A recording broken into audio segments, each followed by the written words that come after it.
In today's video, I'm going to teach you how to restrict login attempts in WordPress.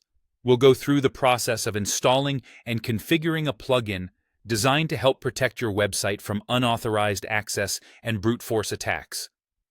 This is an important step in securing your site, as limiting login attempts can significantly reduce the risk of hackers guessing their way into your dashboard. Let's start by accessing your WordPress dashboard.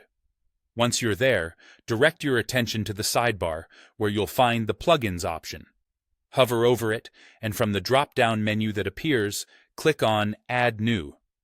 This will take you to the plugin installation page where you can find and add new functionalities to your site. Now that you're on the plugin page, go up to the search bar and type in Limit Login Attempts Reloaded. This particular plugin is well regarded for its simplicity and effectiveness in limiting login attempts, making it an excellent choice for enhancing your site's security. As you search, you'll see a list of results populate below. Look for Limit Login Attempts Reloaded in the list.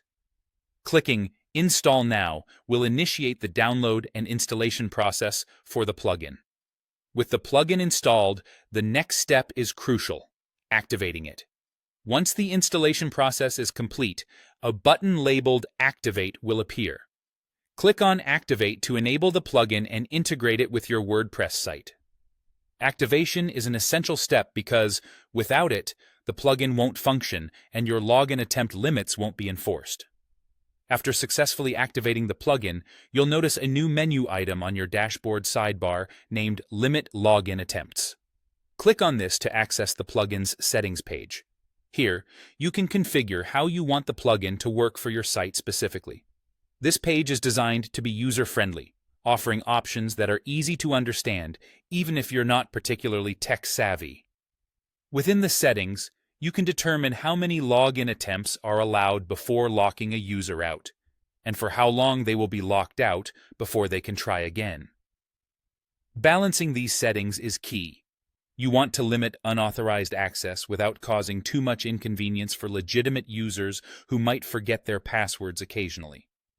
Most users should find that the default options strike the right balance, but feel free to adjust them according to your preferences and security needs. Finally, save your settings to apply the restrictions. With these measures in place, you've now added an additional layer of security to your WordPress site. This simple yet effective step can help protect your site from unwanted access, allowing you to focus more on creating great content without constantly worrying about the security of your login page.